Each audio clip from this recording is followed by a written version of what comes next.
Good morning everyone, কেমন আছো তোমরা সবাই? আমি শুভ্রা, ডিজিটাল ডায়েরিতে তোমাদের সবাইকে ওয়েলকাম। কেমন লাগছে রে মা?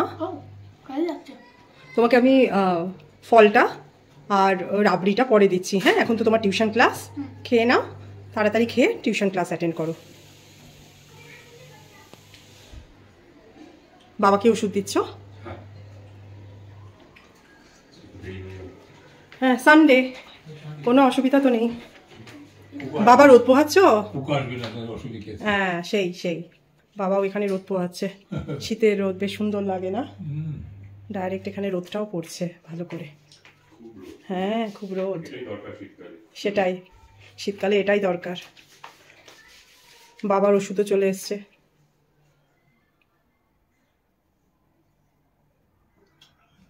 এখন আমরা যাব ব্রেকফাস্ট টেবিলে, রবিবারে লেট ব্রেকফাস্ট। হ্যাঁ বাবা, শুরু করো তুমি।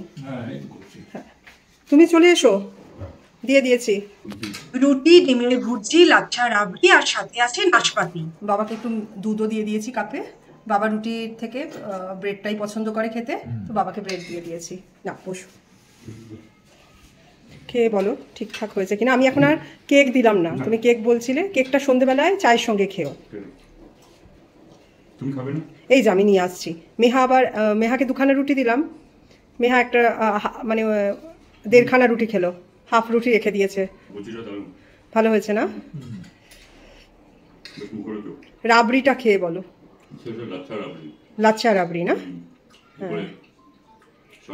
হ্যাঁ হ্যাঁ হ্যাঁ, এই হলো আজকে আমাদের রবিবারের ব্রেকফাস্ট, তাও আবার বেশ লেট। ভালো, বাহ। ব্রেকফাস্ট সেরে স্নান পুজো করে একদম কিচেনে ঢুকবো। আজকে একটু মাছ রান্না করতে হবে। নেহার কানাডা টিউশন ক্লাসও বোধহয় এর মধ্যে শুরু হয়ে গেছে। যাই দেখে আসি একটু কি চলছে।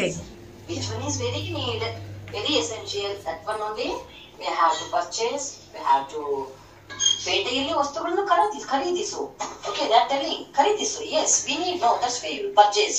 At the same time, you have to ಹಣವನ್ನು ಉಳಿಸು. ಉಳಿಸು means save amount. True.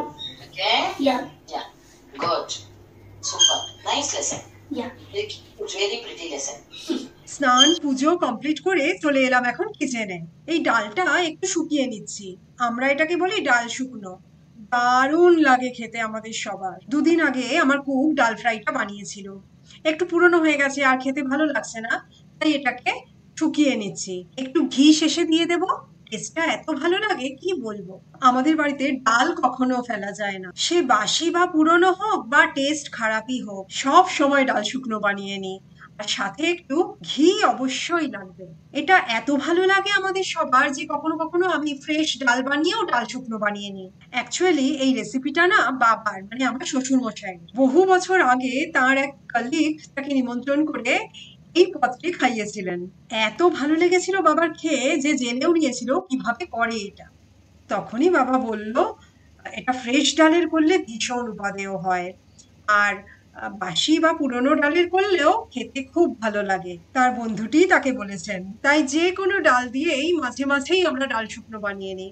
যাই হোক, এবার বেগুন দিয়ে পুঁটি মাছের ঝোল রান্না করব। কালকে সমিত মাছ কিনতে গেছিল, বেশ কয়েক রকমের মাছ কিনে এনেছে। কাতলা, ট্যাংরা, আমোদি, চিংড়ি আর এই সরপুঁটি। তা আজকে সরপুঁটিটাই করছি। আর হ্যাঁ, বড় বড় পুঁটি মাছকে কিন্তু আমরা সরপুঁটি বলি। 3খানা সরপুঁটি এনেছে, এক একটা মাছ 3 পিস করে হয়েছে। বেশ বড় সরপুঁটিগুলো বলো।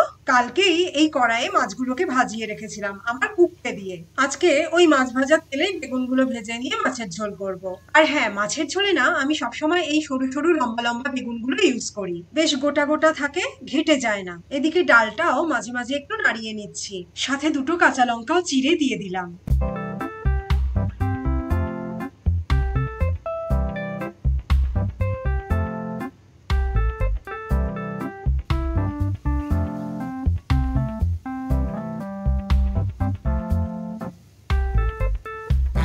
বেগুনটা ভাজা হয়ে গেল, তুলে রাখলাম একটা প্লেটে।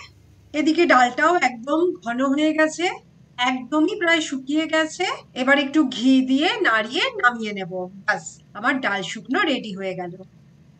এবার সরপুঁটির ঝোলটা বানাবো, তার আয়োজন করছি। পেঁয়াজ আর টমেটোটা কুচিয়ে রাখলাম, আর কাঁচা লঙ্কা 3টে চিড়ে রাখলাম। আমাদের বাড়িতে টমেটোটা স্বাস্থ্যের কারণে খুব কম পরিমাণেই খাওয়া হয়, তাই একটা টমেটোকে 4 ভাগ করে তার 1 ভাগ দিলাম। আদাটাও একটু কুচিয়ে নিয়ে ভালো করে পিষে নেব। এই অল্প একটু আদা, মিক্সিতে তো আর গ্রাইন্ড করতে পারবো না, তাই এটাতেই পিষে নেব আর কি।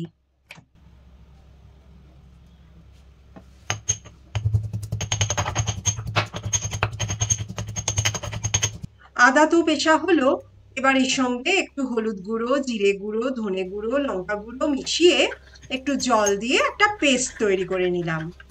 ব্যাস, আমার মাছের ঝোলের মশলাটা তৈরি হয়ে গেল। এবার কড়াইটা বসিয়ে দিয়ে ঝোলটা বানিয়ে নিলেই হলো। 5 ফোড়ন দিয়ে আমি আজকের মাছের ঝোলটা করছি। মাছ, মাংস, ডিম রান্না করতে আমি না গোটা শুকনো লঙ্কা ফোড়নে দিই না। শুকনো লঙ্কা ফোড়নটা আমার নিরামিষ রান্নাতেই পড়ে। গোটা গরম মশলা বা তেজপাতাও আমি সবসময় ফোড়নে দিই না, যেমন আজকে দিলাম না। গরম তেলে 5 ফোড়ন দিয়ে পেঁয়াজ কুচি আর কাঁচা লঙ্কা দিয়ে দিলাম, একটু লবণ দিয়ে ভাজতে থাকলাম। প্রতিদিনের রান্না তো, তাই বেশি তেলও ইউজ করছি না, বেশ কম তেলেই রান্নাটা করার চেষ্টা করছি। পেঁয়াজটা এর মধ্যেই হালকা ভাজা ভাজা হয়ে গেছে, একটা লাইট ব্রাউন কালার এসছে। এখন আমি টমেটো কুচিটা দিয়ে দিলাম, তার সঙ্গে গুঁড়ো মশলাগুলোর পেস্টটাও দিয়ে দিলাম। এবার একটু ভালো করে কষিয়ে নেব। একটু চিনিও এর মধ্যে দিয়ে দিলাম, যদিও চিনি না দেওয়াই ভালো রান্নায়, তবুও বাঙালি রান্নায় একটু চিনি না দিলে মনে হয় টেস্টটা যেন ঠিকঠাক হলো না। মশলাটা বেশ ভাজা ভাজা হয়ে গেছে, এখন ফোটানো জলটা ঢেলে দিলাম যাতে ঝোলটা তৈরি হয়ে যায়। ফুটে উঠতেই কড়াইয়ে ভাজা বেগুনগুলো মিশিয়ে দিলাম, তার সাথে ভাজা মাছগুলোও ঝোলে মিশিয়ে দিলাম।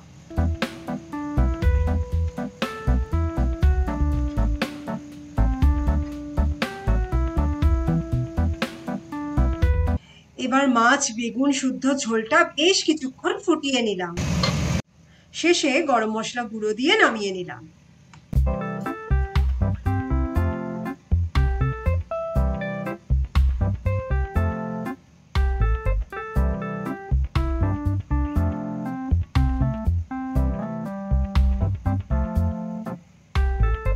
বেগুন দিয়ে সরপুঁটি মাছের ঝোল রেডি হয়ে গেল। দেখতেও কিন্তু বেশ হয়েছে, বলো? এই ঝোলটায় ধনেপাতাও দেওয়া যায় শেষে, কিন্তু আমি আজকে আর দিলাম না। গরম মশলা গুঁড়ো দিয়ে কাজ সারলাম আজ।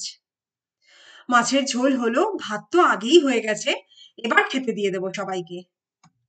শুকনোটা এখন দিয়ে দিচ্ছি, বেশি শুকিয়ে গেছে মনে হচ্ছে একটু। একটু ড্রাই হয়ে গেছে, ভালো লাগবে। বসে পড়ো মা, এসো। বাবাকে আরেকটু বেশি দিই, বাবার জন্য ডাল শুকনো আজকে। দুটো মাথা রেখেছো তোর মধ্যে? দুটো মাথার পিসটা, দুটো মাথার পিস। হ্যাঁ, এটা হচ্ছে মাশরুম মাশরুম আলু ভাজা। আলু ভাজা। তারপর হচ্ছে এটা সব শীতের সবজি দিয়ে মিক্সড ভেজিটেবল। হ্যাঁ, একটা চচ্চড়ি। আর হচ্ছে সরপুটি দিয়ে দিই আমি। এবার একবার দেখে নিচ্ছি সব কিছু। আজকের সরপুটি, মাছের ঝোল, তরকারিটা দিলাম। হ্যাঁ, একটু করে তরকারি দিচ্ছি। হ্যাঁ, খেয়েও কিন্তু সবগুলো। হ্যাঁ, বাবা চলে এসো। আচ্ছা, বাবা বসো। এবার মাশরুমটা সবাইকে দিয়ে দেবো। বাবাকে আলু দিলাম না, আলু করছিল, আমি আলু দিয়ে দিলাম। মাশরুমটা দিয়ে দিই। তুমি নেবে তো মাশরুম? অল্প মাশরুম আলু ভাজা অল্প দিও। হ্যাঁ, এরকম দিলাম। হ্যাঁ, নাকি এটা বেশি হলো? ব্যাস ওকে ভালো করে দিও। ও, তুমি বেশি করে খাবে? হ্যাঁ, একটু সরিয়ে নাও। হ্যাঁ, ভালো করে পরে আবার নিও। ইয়েস, ঠিক আছে। আবার লাগবে আবার। না, আমি দরকার হলে নেবো, আমার হয়তো বেশি হয়ে যাবে। আলু দিচ্ছ? বাবাকে একটু কম করেই দেবো, কারণ আলু এখানে ভরা আলু আছে। বাবা আর দিও না, আর মাশরুম তো আর দিও না, বেশি দিও না। অল্প মাশরুম খেতে পারবে তো, অল্প দিলাম ব্যাস। এই আর আজকে এই মাছের ঝোল, বাবাকে মাছটা রেডি দিয়ে দিই। বলো, দিয়ে দাও। নেহা জায়গা হবে, তোমাকেও দিয়ে দেবো। একটু পরে দিলে ভালো হয়। হ্যাঁ, খেয়ে নি। বাবাকে মাছটা দিয়ে দিই না। দাদু আজকে এই পিস খাচ্ছে? হ্যাঁ। দাদা কোন পিস খাচ্ছে? তুমি কি খাবে? মাথা খাবে? খেতে তো ইচ্ছা করছে। হ্যাঁ, তোমার মাথা। ইয়েস। দিয়ে দেবো তোমাকেও এরকম করে? না, আচ্ছা, এটা বেগুন দিয়ে হয়েছে আজকে। দারুণ লাগে বেগুন দিয়ে। শুরু করি। হ্যাঁ একদম। দুপুরে খেতে বসতেও বেশ দেরি হয়ে গেছে আজকে আমাদের। আসলে আজকে রবিবারের সকালটাই শুরু হয়েছে আমাদের দেরিতে। বেশ দেরি করে ঘুম থেকে উঠেছি তো, সবকিছুই দেরিতে দেরিতে শেষ হচ্ছে। যাই হোক, আজকের এই একটা দিনই তো, কাল থেকে শুরু হয়ে যাবে আবার সারা সপ্তাহের ব্যস্ততা। সোম থেকে শুক্র 5 দিন চলবে যুদ্ধ। এই যুদ্ধের জন্য প্রস্তুতি নিতেই এখন খাওয়া দাওয়া সেরে একটু ভালো করে রেস্ট নিতে হবে, একটু রিল্যাক্স করব, একটু মুভি দেখারও ইচ্ছে আছে আজ। দেখা যাক কতটা হয়। মেহারও পড়া আছে, ওকে নিয়েও একটু বসতে হবে পড়াতে। তাই আজকের গল্পটা এখন এখানেই শেষ করলাম। আবার দেখা হবে আর একটা নতুন গল্পে। ভালো থেকো তোমরা সবাই। আসি তাহলে আজকের মতো।